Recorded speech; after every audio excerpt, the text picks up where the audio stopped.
Hello friends, welcome to Sutapa's kitchen. আবারও এসে গেছি একটি ভিন্ন ধরনের খুব সুন্দর রেসিপি নিয়ে। দারুণ টেস্টি টেস্টি রেসিপি। শুরু করা যাক আজকের রেসিপি। তোমাদের কিন্তু আমার সাথে থাকতে হবে, সম্পূর্ণ রেসিপিটা দেখতে হবে। ছানার ডালনা আমি আজ করে দেখাবো। 1 কিলো দুধ নিয়ে আমি কিন্তু একটু লেবু দিয়ে ছানাটাকে কেটে নিয়েছি, জল ছাড়িয়ে নিয়েছি, আর একটু ভালো করে চেপে চেপে পুরো জলটাই বের করে নিচ্ছি। এই দেখো আমার কিন্তু ছানাটা রেডি হয়ে গেছে। সাথে আমি কিছুটা ছোলার ডাল নিয়ে নিয়েছি। এই ডালটাকে কিন্তু আমি 1 থেকে 2 ঘন্টা ভিজিয়ে রাখবো। 2 মুঠ মতন কিন্তু আমি ডাল ব্যবহার করব। একটা পেস্ট করে নিয়েছি, মিহি পেস্ট। পরবর্তীতে আমি দেখাবো কিভাবে ব্যবহার করতে হবে। ছানাটা কিভাবে নিয়ে নিলাম দেখো। আমি প্রথমে একটু ছানাটাকে এটা দিয়ে একটু ম্যাশ করে নিচ্ছি। হাত দিয়েও কিন্তু একটু চটকে চটকে নরম করে নিচ্ছি।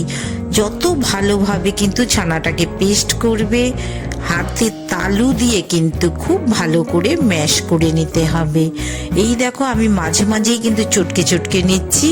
আর কিন্তু পরবর্তীতে যখন পুরো চটকানো এভাবে হয়ে যাবে, তখন কিন্তু হাতের তালু দিয়ে খুব ভালো করে ম্যাশ করে নিতে হবে।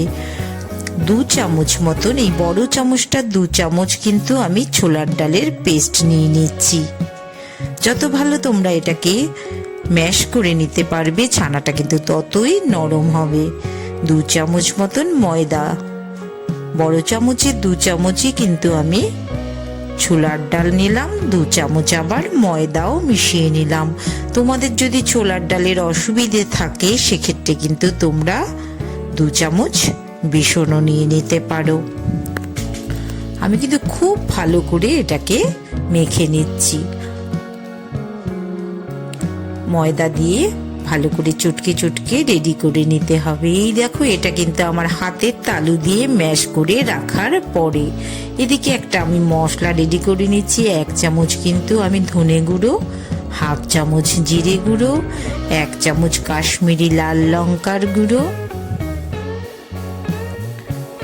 1 চামচ লবণ, 1/2 চামচ হলুদ, 1/2 চামচ গোলমরিচের গুঁড়ো। এটাকে একটু জল দিয়ে কিন্তু খুব ভালো করে আমি মিশিয়ে নিয়ে একটা পেস্ট রেডি করে নিচ্ছি। ছানাটাও কিন্তু ওদিকে আমি ম্যাশ করে একদম রেডি করে নিয়েছি।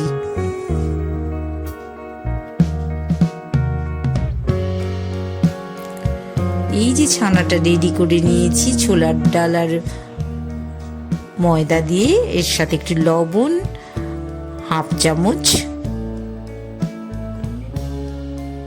ধনের গুঁড়ো, 1/2 চামচ জিরের গুঁড়ো, 1/2 চামচ কাশ্মীরি লাল লঙ্কার গুঁড়ো, আর 1/2 চামচ কিন্তু আমি চাট মশলা মিশিয়ে দিলাম। সামান্য 1/3 চামচের মতন কিন্তু আমি গোটা জিরে মিশিয়ে নিলাম। আর সামান্য 1/2 চামচের মতন আমি একটু মিষ্টিও দিয়ে দিলাম। এই ডালনা করার জন্য ছানাটাকে যত ভালো করে রেডি করে নেওয়া যাবে, এটা কিন্তু ততই সুন্দর হবে। দেখো আমার ডোটা দেখেই তোমরা বুঝতে পারছো, ভীষণ সফট একটা ডো কিন্তু আমি রেডি করে নিয়েছি। তার জন্য কিন্তু আমার কোনো রকম জল ব্যবহার করা লাগেনি। এইভাবে করে চ্যাপটা চ্যাপটা করে আমি কিন্তু বলগুলো রেডি করে নিচ্ছি। হাত দিয়ে একটু চেপে চেপে নিচ্ছি, আর সাইডগুলো এভাবে করে একটু গোল করে নিচ্ছি। আমার কিন্তু ছানা বলগুলো রেডি হয়ে গেছে। এখানে কিন্তু আমি 1 কিলো দুধ ব্যবহার করেছি। একটু সাদা তেল ফ্রাই প্যানে নিয়ে নিলাম। খুব বেশি কিন্তু ডিপ ফ্রাই করতে হবে না, একটু হালকা করে এগুলোকে একটু ফ্রাই করলেই হয়ে যাবে। তেলটা যখন খুব ভালো করে গরম হবে, তখন কিন্তু গ্যাসের ফ্লেমটা একদম কমিয়ে দিয়ে ছানাগুলো এপিট ওপিট করে ভেজে তুলে নিতে হবে। আমার কিন্তু গ্যাসের ফ্লেমটা একদম কমানো আছে। এক পিঠ ভাজা হয়ে গেলে তখন কিন্তু আমি আরেক পিঠও উল্টে দিচ্ছি।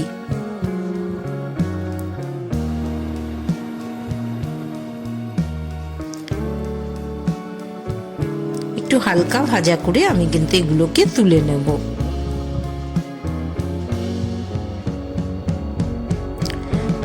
এত সুন্দর এই ফ্রাইগুলো হয়েছে যে শুধু মুখে এই ফ্রাইগুলো খেলেও কিন্তু যথেষ্ট সুস্বাদু লাগবে।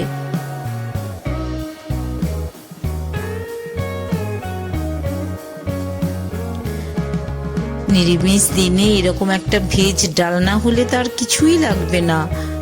দারুণ সুন্দর রেসিপি।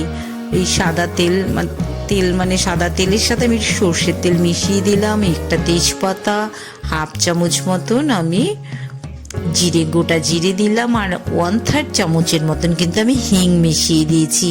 3টে কাঁচা লঙ্কা আর একটা ছোট টমেটো আমি পিউরি করে নিয়েছিলাম, সেই টমেটো পিউরিটাও কিন্তু মিশিয়ে দিলাম। তেলের মধ্যে হিংটা দিয়ে কিন্তু বেশিক্ষণ ওয়েট করা যাবে না। হিংটা যদি পুড়ে যায় তাহলে কিন্তু ভালো লাগবে না। তাই তেলের মধ্যে হিংটা দেওয়ার সাথে সাথেই কিন্তু আমি এই টমেটো পিউরিটা দিয়ে দিলাম। হাফ চামচ মতন আমি কিন্তু আদা বাটা মিশিয়ে দিলাম। একটু হালকা ফ্রাই করে নিচ্ছি। খুব সুন্দর কিন্তু একটা স্মেল বেরোচ্ছে হিঙের সাথে সবকিছু মিলে। 5টা কাঁচা লঙ্কা পেস্ট করে নিয়েছি। কাঁচা লঙ্কার পেস্টটাও কিন্তু এবার আমি ফ্রাই করে নিচ্ছি। খুব ভালো করে কিন্তু মশলাগুলোকে কষিয়ে নিতে হবে। একটা শুকনো লঙ্কা ওই ফোড়নের জন্য ব্যবহার করে নিলাম।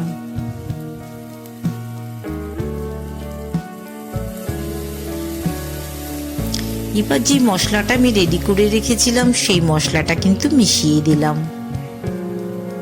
একটু ফ্রাই করে নেব। এই ফ্রাই যেই হয়ে এসছে তখন বাটি ধোয়া জলটা কিন্তু আমি দিয়ে দিলাম।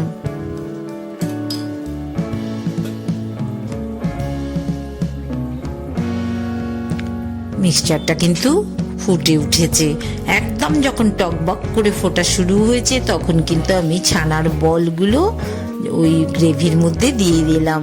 আর বলগুলোকে কিন্তু গ্রেভিতে খুব ভালো করে বয়েলড করে নিতে হবে। এপিট ওপিট দুপিটই কিন্তু খুব ভালো করে বয়েলড করে নিতে হবে, তবে কিন্তু সুন্দর করে রসটা মানে গ্রেভিটা ওই বলের মধ্যে ঢুকবে। আমার দেখো ভালো করে আমি যখন বয়েলড করেছি আমার কিন্তু গ্রেভির পরিমাণও কিন্তু অনেকটাই কমে এসছে, আর বলগুলোর মধ্যেও কিন্তু ভালো করে রস ঢুকে গেছে।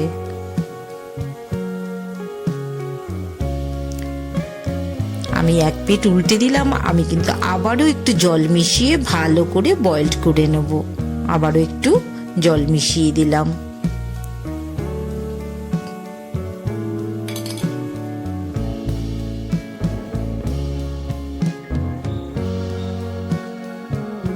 খুব ভালো করে বয়েলড করে নিয়েছি। এখন কিন্তু আমি 1 চামচ চিনি মিশিয়ে দিচ্ছি। মিষ্টিটা তোমরা তোমাদের স্বাদ মতন মেশাবে। হাফ চামচের মতন গরম মশলা মিশিয়ে দিলাম। নিরামিষ রান্না ছানার ডালনা একটু তো ঘি মেশাতেই হবে। হাফ চামচ মতন আমি ঘি মেশালাম। আমি কিন্তু খুব বেশি তেলের ব্যবহার করিনি, আমি হাফ চামচ ঘি মিশিয়ে দিলাম। একদম কিন্তু গ্রেভিটা কিন্তু পারফেক্ট হয়েছে। এবার কিছুক্ষণ রেখে দিলেই ছানাগুলো কিন্তু এই গ্রেভিটাকে কিছুটা কিন্তু টেনে নেবে। তোমাদের আমি তুলে দেখিয়ে দিচ্ছি। খুব সুন্দর কিন্তু ছানার বলগুলো রেডি হয়ে গেছে। আমি একটি সার্ভিং ট্রেতে ঢেলে নিয়েছি। একটু কেটেও তোমাদের আমি দেখিয়ে দিচ্ছি। দেখো কি সুন্দর নরম তুলতুলে কিন্তু হয়েছে। সুতাপাস কিচেন এরম দারুণ দারুণ রেসিপি তোমাদের জন্য রোজই নিয়ে চলে আসছি। তোমরা চ্যানেলটা সাবস্ক্রাইব করে দিও, লাইক শেয়ার করে দিও। আবার দেখা হবে তোমাদের সাথে।